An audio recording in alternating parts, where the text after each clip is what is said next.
कांग्रेस की छठी सूची के बाद अब विरोध के सुर लगातार सुनाई दे रहे हैं। सूची में नाम नहीं होने पर जोधपुर में विरोध दिखा। कांग्रेस के वरिष्ठ नेता रामेश्वर दादीच ने निर्दलीय लड़ने की घोषणा की है। सीएम अशोक गहलोत के नजदीकी माने जाते हैं रामेश्वर दादीच। सुरसागर से टिकट नहीं मिलने से नाराजगी जता रहे हैं। पूर्व महापौर रामेश्वर दादीच ने अब निर्दलीय ताल ठोकने का दावा किया है। तो सूरसागर से टिकट नहीं मिलने की वजह से रामेश्वर दादीच नाराज हैं और मुख्यमंत्री अशोक गहलोत के नजदीकी नेता हैं, लेकिन अब निर्दलीय चुनाव लड़ने की बात कह रहे हैं।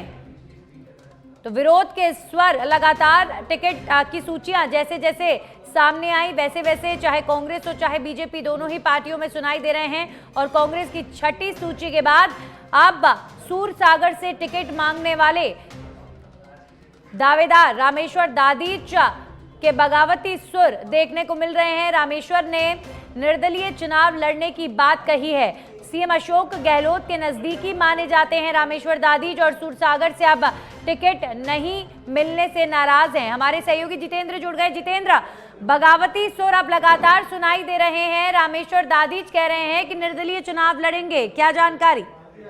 बिल्कुल, निश्चित रूप से जिस तरीके से कल छठी सूची आई और सूची के बाद जो है विरोध के स्वर उठने लगे हैं। गहलोत, मुख्यमंत्री अशोक गहलोत के नजदीकी माने जाते हैं रामेश्वर दादीच, पूर्व महापौर भी है। अब वो निर्दलीय ताल ठोक रहे हैं। कहीं ना कहीं जो टिकट कल जारी हुआ है उसको लेकर के विरोध जो है चौतरफा देखने को मिल रहा है। इसका जो है खामियाजा कहीं ना कहीं कांग्रेस को उठाना पड़ सकता है। जी बिल्कुल जितेंद्र, जो बगावती सुर कांग्रेस पार्टी या बीजेपी में सुनाई दिए हैं, यही एक बड़ा कारण रहा कि सूचियां जारी करने में इतना वक्त लगा कि अब देखिए कल 6 तारीख आखिरी तारीख है और अभी भी 21 नाम कांग्रेस पार्टी को घोषित करने हैं और बीजेपी को 17 नामों की घोषणा करनी है। इतना वक्त बगावती सुरों से बचने के लिए ही शायद लगाया गया, लेकिन फिर भी जिन्हें बगावत करनी है, जिन्हें टिकट नहीं मिला, वो आस में बैठे थे, वो बगावत कर रहे हैं। बिल्कुल, देखिए जिस तरीके से कई सर्वे हुए हैं, सर्वे होने के बावजूद भी जो है सूचियां इतनी देरी से निकली। कहीं ना कहीं अब जो सूची निकलने के बाद विरोध के स्वर है वो अब कांग्रेस में देखने को मिल रहा है। इससे पहले जो सूची जारी हुई जोधपुर में कोई विरोध और बगावती सुर नहीं थे, लेकिन अंतिम है जो लास्ट दो जो नाम निकले हैं उसके बाद एक तो सरदारपुरा से विरोध सामने आ रहा है, वहीं दूसरा फलोदी से भी विरोध का स्वर देखने को सामने आ रहा है। जी चलिए, शुक्रिया जितेंद्र आपका तमाम जानकारियों के लिए।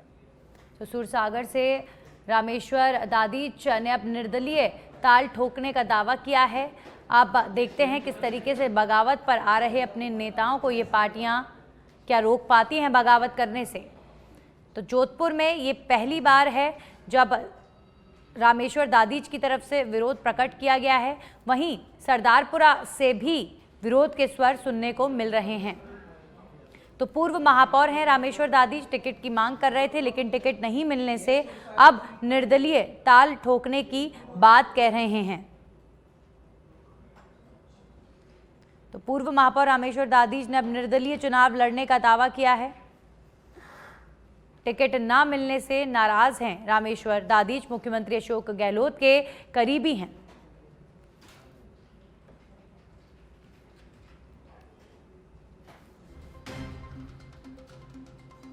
तो कांग्रेस पार्टी की कल छठी सूची आई और छठी सूची आने के बाद जोधपुर क्षेत्र से 2 सीटें ऐसी जहां से बगावती सुर सुनने को मिल रहे हैं।